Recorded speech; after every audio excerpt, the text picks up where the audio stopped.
Bon, alors voilà, donc bonjour à tous. On est à notre 16e séance sur le chassidisme, dans lequel on essaye de restituer en fait le dialogue qui aurait dû avoir lieu entre le rabbi Shneimon Zalman de Liadi, le grand auteur du Tanya, le fondateur de la doctrine de chassidique dite de Chabad, qui est largement expliquée dans les vidéos précédentes, et Rabbi Eliyahu de Vilna, le grand Gaon de Vilna, la sommité intellectuelle de Lituanie et rabbinique du XVIIIe siècle, qui a, comme je vous l'ai dit, catégoriquement refusé de le rencontrer, de le recevoir. Donc cette rencontre n'a pas eu lieu, mais les documents que nous avons en notre possession permettent plus ou moins de repérer un petit peu quels étaient finalement les enjeux de ce débat qui vont s'éclairer d'un jour nouveau dans les conférences qui vont suivre. On a longuement parlé, rappelez-vous, plusieurs séances sur la question du retrait divin, dans lequel j'ai montré que l'approche de Shneimon Zalman de Liadi, contrairement à celle du Gaon de Vilna, remonte en réalité à une approche beaucoup plus antérieure, dans laquelle se trouvait dès l'origine, on peut dire, une scission, enfin pas une scission, mais disons deux courants dans le judaïsme, ceux qui étaient beaucoup plus proches d'une mystique de type un peu ce qu'on pourrait appeler un peu comme les néoplatoniciens, et ceux qui cherchaient au contraire à réconcilier le judaïsme avec la raison, Maïmonide, Gershonide, beaucoup d'autres commentateurs qui ont cherché, Saadia Gaon, déjà avant Maïmonide, à avoir une approche plus rationnelle, et que même si le chassidisme est une pensée avant tout mystique, kabbalistique, bien sûr, on voit avec la subtilité de la pensée de Shneimon Zalman de Liadi qu'elle rejoint peu à peu la pensée de Maïmonide. Dans la vidéo précédente, j'ai discuté longuement avec vous dans nos causeries sur le rapport qui existe, si vous voulez, les liens qui existent entre la prière et l'étude, qui sont deux voies, non pas en concurrence, mais plutôt complémentaires dans l'approche spirituelle du judaïsme. On a parlé de la prière à la fois d'un point de vue de la loi, de la législation juive, et d'un point de vue de la conception mystique et aussi chassidique. Bon, je vous invite à aller voir cette vidéo. Maintenant, on va beaucoup plus s'intéresser à la question de l'étude de la Torah, et plus globalement à la question du rapport à ce qu'on appelle, dans le jargon talmudique, la Avodat Hashem, ou le service de Dieu. Alors, on a tendance à séparer le côté pratique du côté intellectuel. Ici, ce n'est pas intellectuel dans le sens de ceux qui sont intellectuels, mais intellectuel dans le sens de l'étude. Alors, on a tendance à distinguer cette chose-là, en sorte que on met d'un côté l'étude, le Talmud Torah, et de l'autre, le Maasé, l'action. Or, il se trouve que dans le judaïsme, cette distinction entre les deux est complexe. Elle est tout d'abord complexe parce que l'étude de la Torah est aussi une mitzvah. C'est-à-dire c'est aussi un des 613 commandements. Les Juifs ont 613 commandements, et parmi les 613 commandements, il y a celui d'étudier. Chose extraordinaire, c'est que les rabbis, tous les auteurs juifs qui ont cherché à recenser les 613 commandements dans la Torah, ils les ont tous déduits d'un verset spécifique, puisque, tel que le dit Maïmonide au début dans une sorte d'introduction, c'est pas tout à fait une introduction, mais disons que c'est une introduction à son livre des commandements. Alors, je vous en ai déjà parlé, c'est un livre qui existe en français. Là, je vous fais voir rapidement le livre des commandements. Et bien, dans une introduction qui s'appelle les Shorashim, qu'on pourrait traduire par les fondements, où il explique 14, ou plutôt les règles, où il explique 14 règles d'énumération des commandements. Une des règles, c'est de dire tous les 613 commandements se déduisent d'un verset du Pentateuque, c'est-à-dire des 5 livres de Moïse. Il ne peut pas y avoir de mitzvot dans les livres qui suivent. Ça c'est important aussi pour le monde chrétien, puisqu'on va s'apercevoir, bon, c'est longuement abordé dans mon livre sur Jésus, mais c'est une parenthèse qui a son importance que je dis ici, qu'il n'y a pas de vocation à ajouter des mitzvot, ni à en retrancher, dans le discours des évangiles, par exemple, puisque c'est d'abord une œuvre issue du judaïsme. Donc on voit bien qu'il y a une continuité dans cette logique, un peu comme les prophètes, qui ne sont pas venus pour apporter d'autres commandements nouveaux qui n'existaient pas avant, même si il a pu y avoir dans les prophètes des instaurations de coutumes, parfois locales, parfois conjoncturelles, parfois même des coutumes qui existent encore aujourd'hui, mais qu'on ne considère pas être des mitzvot. Pareil pour les règles herméneutiques, c'est-à-dire la manière dont on a déduit les mitzvot de la Torah. Il y a des interprétations qui sont basées sur des règles herméneutiques, ce qu'on appelle les midot chez la Torah nidreshet bahen, les règles avec lesquelles la Torah s'interprète. Toutes ces lois ne sont pas incluses dans les 613 commandements. Les 613 commandements sont spécifiques à des lois qui sont écrites dans la Torah elle-même et qui sont, bien sûr, il y a une déduction rabbinique, mais la déduction se rapporte au verset lui-même, pas à une règle herméneutique. Alors, pourquoi je parle de ça? Parce que ce qui est très intéressant, c'est une digression importante, parce que ça va mieux nous aider à situer ce qui va suivre. Ce qui est très important, c'est la notion d'étude. Dans la Torah, il n'y a pas de verset a priori qui dit tu étudieras la Torah. Il y a bien un verset dans le livre de Josué, au tout début, le premier chapitre, et tu méditeras la Torah jour et nuit, mais ça n'est pas un commandement, parce que le livre de Josué, c'est déjà après les 5 livres de Moïse. Or, la déduction de l'injonction d'étudier la Torah dans le texte, et c'est là que c'est très intéressant, elle se déduit du verset qu'on trouve dans le schéma Israël, que les Juifs lisent 3 fois par jour, Veshinantam levanecha, tu enseigneras à tes enfants.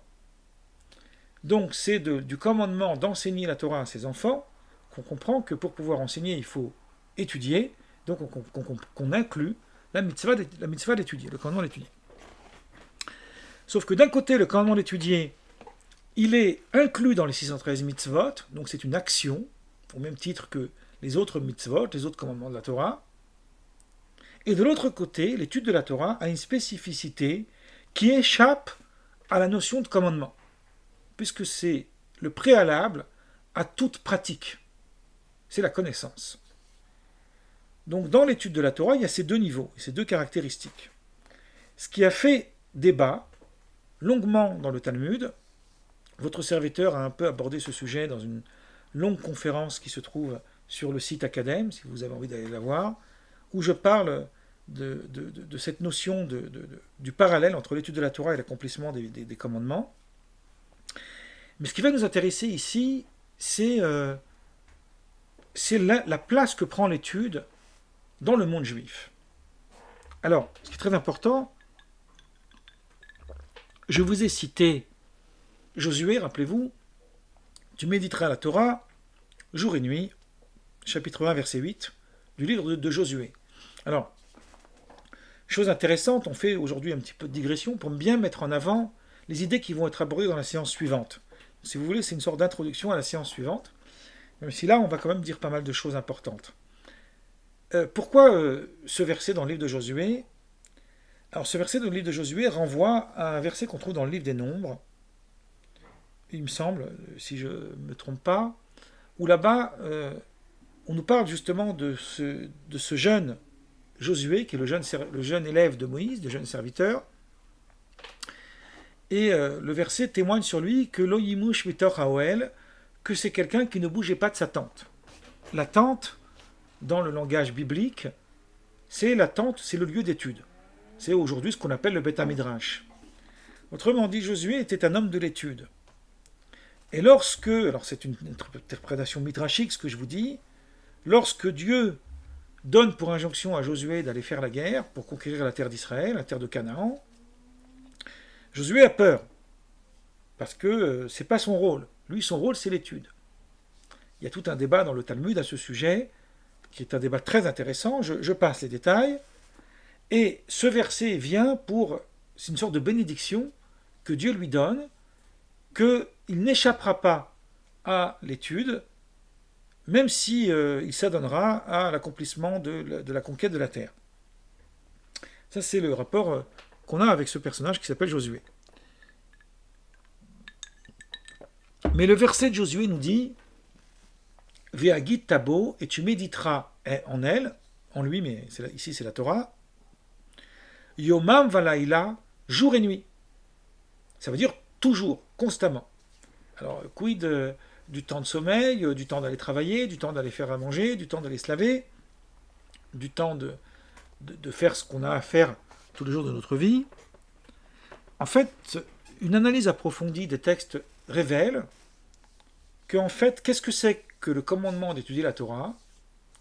C'est une obligation qui est fixée à tout juif d'étudier la Torah. Cette obligation va très loin, elle est très importante, mais elle ne concerne que les moments où l'homme n'est pas occupé à autre chose.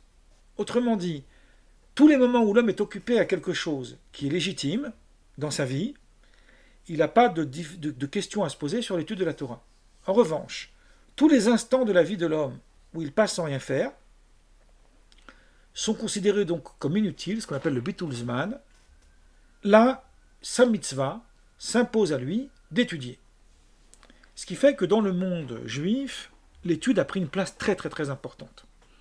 Je vous l'ai dit, que ce soit dans le monde des yeshivot, ou après, aujourd'hui encore, dans les courants juifs très pratiquants, très orthodoxes, on trouve des espaces d'études où on réserve tout son temps, le matin, l'après-midi, le soir, etc.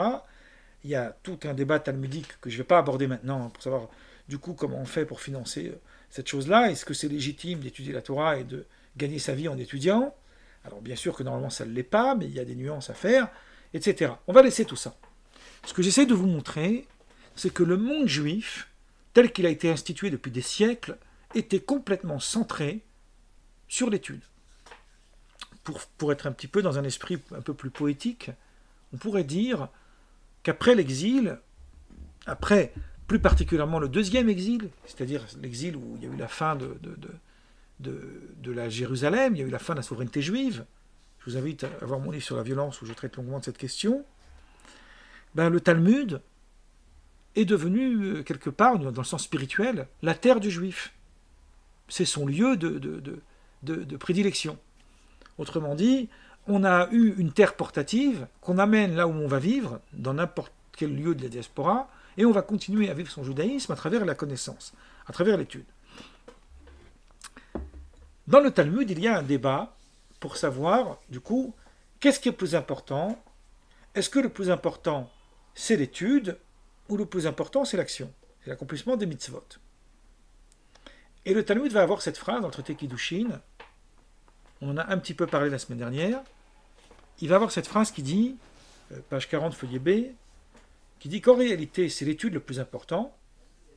Mais pourquoi l'étude est plus importante que l'action? Gadol alimoud, l'étude est plus grande que l'action. Pourquoi?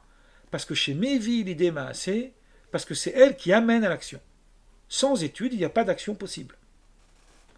Et là, les Tosafot, les commentaires classiques du Moyen-Âge, citent un aphorisme des Pirkei Avot, des Maximes des Pères, qui va dans ce sens, qui dit « Vélo amaharetz chassid ». L'ignorance ne peut pas mener à la piété. Pour être un homme pieux, il faut avoir la connaissance, un minimum de savoir. Il faut connaître la pratique. Bon. L'étude de la Torah, ça a cette vertu d'apporter le moyen aux Juifs d'accomplir ses mitzvot.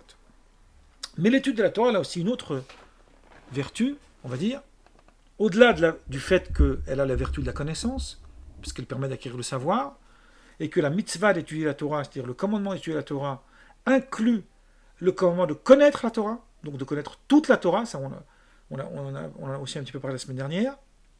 L'obligation, c'est de connaître l'intégralité de la Torah.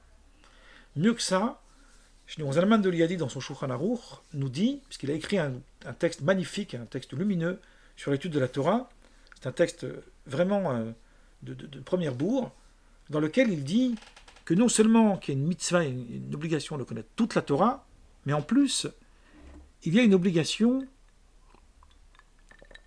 d'apporter sa propre contribution à l'interprétation des textes, ce qu'on appelle le chidouche. Tout juif a une obligation d'innover dans son interprétation des textes.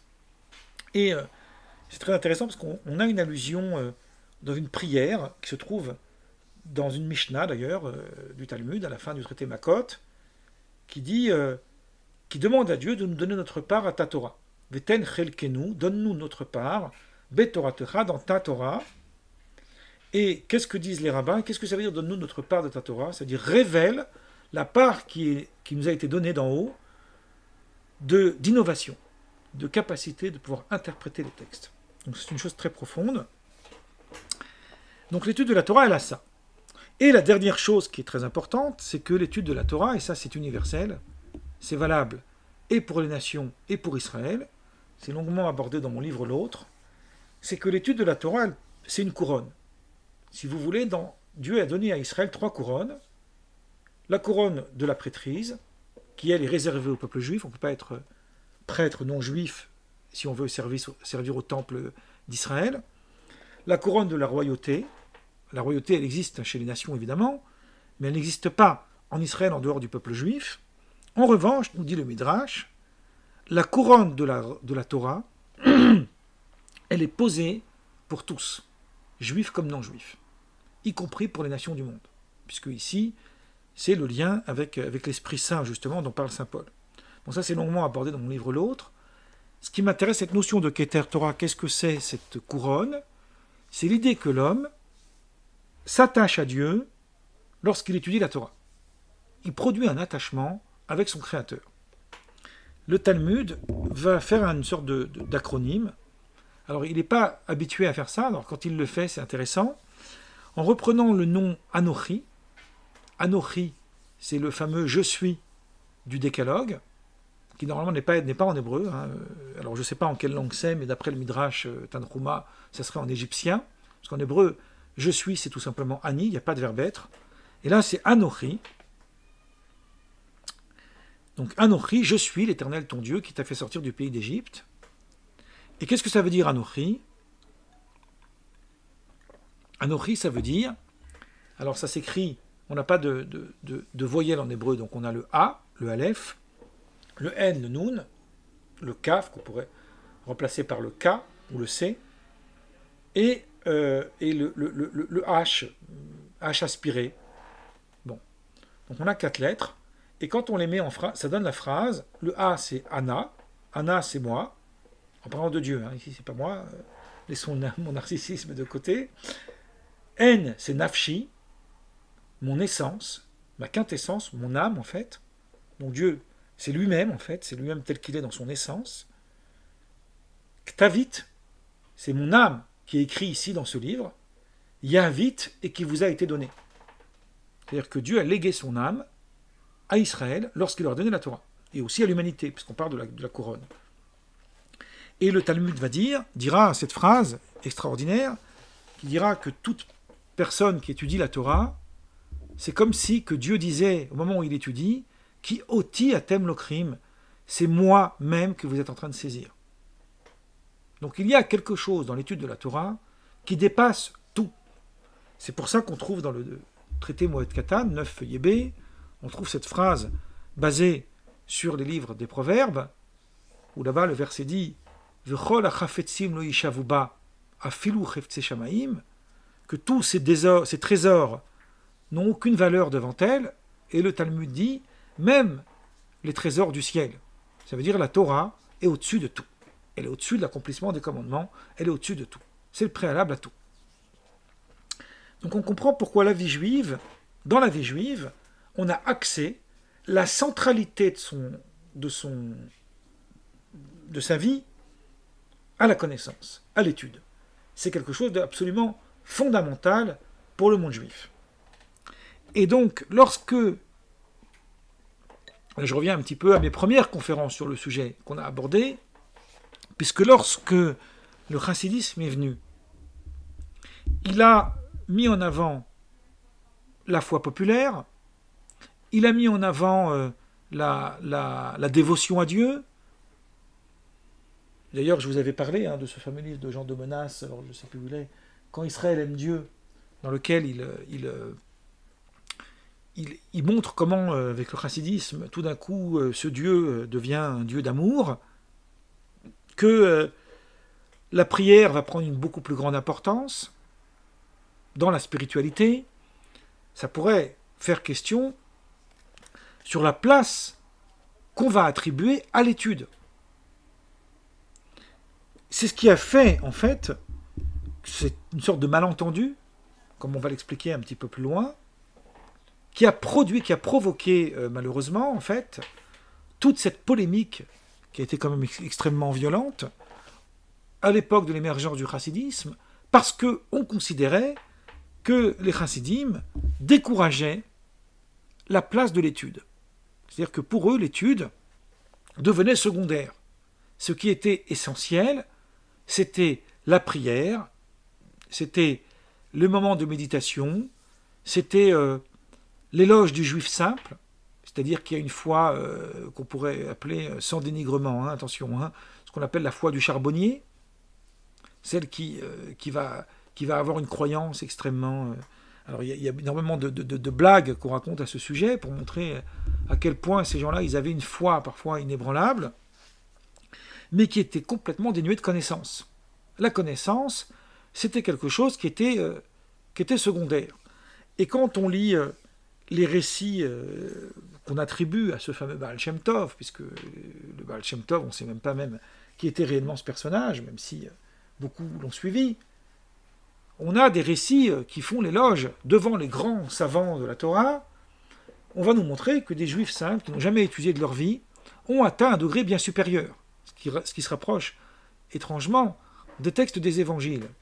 C'est là où j'aimerais, puisque mes amis chrétiens me suivent souvent beaucoup, j'aimerais mettre un bémol, qui est bien expliqué d'ailleurs dans mon travail sur Jésus, qui j'espère va sortir cette fois bientôt, parce qu'il est déjà fini, où on va voir qu'en réalité, c'est pas tout à fait vrai. C'est-à-dire, c'est exact, mais c'est partiel. Quand on regarde le discours de Jésus dans les évangiles, où là, effectivement, on peut trouver des similitudes avec le chassidisme. D'ailleurs, je vous l'ai déjà dit, pas quelque chose que j'ai envie de cacher, il y a énormément de juifs qui sont convaincus que certains récits prodigieux se sont passés avec le Baal Shem Tov, ce fameux fondateur du chassidisme, alors qu'en réalité, on les retrouve dans les évangiles. Bon, vous trouverez ce récit où le Baal Shem Tov a marché sur l'eau, vous trouverez ce récit où le Baal Shem Tov enseigne à ses disciples que ce qui les souille, c'est ce qui sort de leur cœur et pas ce qui rentre dans leur bouche. Toutes ces trucs-là, on les connaissait quand on lisait les récits chassidiques dans des livres populaires pour enfants, alors qu'en fait, c'est tiré des évangiles. Laissons ça, parce que c'est juste anecdotique, même si c'est pas pour rien que c'est là. Mais juste une chose qui semble intéressante, c'est que Jésus est à la fois extrêmement ouvert pour la foi populaire, même vis-à-vis de cette femme païenne qui veut ramasser les miettes, et en même temps, il est d'une exigence sans faille vis-à-vis de ceux qui veulent devenir ses élèves. Donc il y a deux attitudes. Il y a une attitude ouverte à l'universel et une attitude très restrictive à l'endroit de ceux qui veulent le suivre vraiment. Et parmi les chassidismes, c'était aussi un petit peu comme ça. Il y avait ces deux vertus. Mais à la base, on a pensé que les chassidim étaient surtout là pour établir, si vous voulez, un courant de pensée qui viendrait non seulement dénigrer l'étude, mais mépriser les sages de la Torah. Or, le constat est sans appel. Le Talmud, dans le traité Sanhédrin, lui-même le dit, que c'est quoi l'apikoros? On traduit l'apikoros par l'hérétique, mais d'un point de vue talmudique, c'est un peu un autre sens. Mais disons, celui qui rejette Dieu, qui est comparable à celui qui rejette Dieu? Celui qui méprise les disciples des sages. Mevazé Talmidei Chachamim. Et c'est sur ceux qui méprisent les disciples des sages que le verset dit qui davar Hashem biza, car il a méprisé la parole de Dieu. Le respect dû aux sages, c'est quelque chose de fondamental dans le judaïsme. C'est inimaginable à quel point c'est important. C'est même plus important que le respect des parents, puisque les parents, même si le respect est très important là encore, disent nos sages dans la Mishnah, ils amènent l'homme que à la survie dans le monde terrestre, alors que les disciples des sages, ils amènent leurs élèves aussi au monde céleste. C'est-à-dire, il y a quelque chose de supérieur encore. Et là, on voit que les sages deviennent dénigrés. Ce dénigrement des sages, qui est issu à la base d'un malentendu, comme dit le fameux dicton, il n'y a pas de fumée sans feu. Donc il y a une raison à cela. Il y a eu une raison, parce que dans le monde chassidique, il y a eu quelque part une sorte de vitrine, si vous voulez, que d'un regard extérieur, pouvait laisser entendre une sorte de dénigrement des disciples des sages. Lorsque les générations ont avancé, pas très longtemps, disons quelques dizaines d'années, on s'est rendu compte que dans l'univers chassidique, on a produit des érudits, des commentateurs du Talmud et des textes rabbiniques, d'une manière aussi louable et aussi importante que dans l'univers des opposants. Donc on s'est rendu compte qu'il y avait un grand malentendu là-dessus. Donc on a un petit peu remis les choses dans l'ordre. Mais en revanche, il y avait, à l'époque du Gaon de Vilna, il y avait un vrai mépris des chassidim à cause de cela. Et les chassidim avaient une vraie critique sur la place que prenait l'étude dans le monde des opposants, parce que c'était une étude qui, selon eux, leur faisait complètement oublier Dieu. Donc il y avait une sorte de malentendu, de va-et-vient.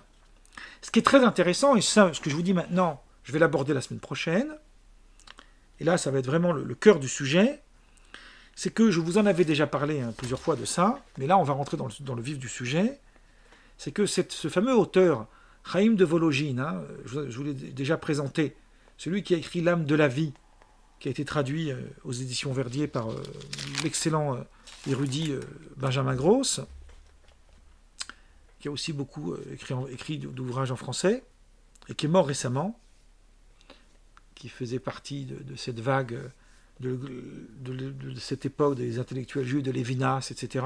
C'était un des derniers bastions. Il est mort très âgé d'ailleurs. En réalité, cette œuvre, qui a été publiée à titre posthume, est une réponse au chassidisme.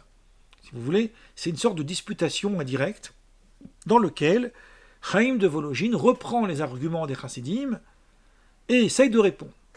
Si vous voulez, il fait plus ou moins le travail que son maître aurait dû faire lorsqu'il a refusé de recevoir Rabbi Shneur Zalman de Liadi.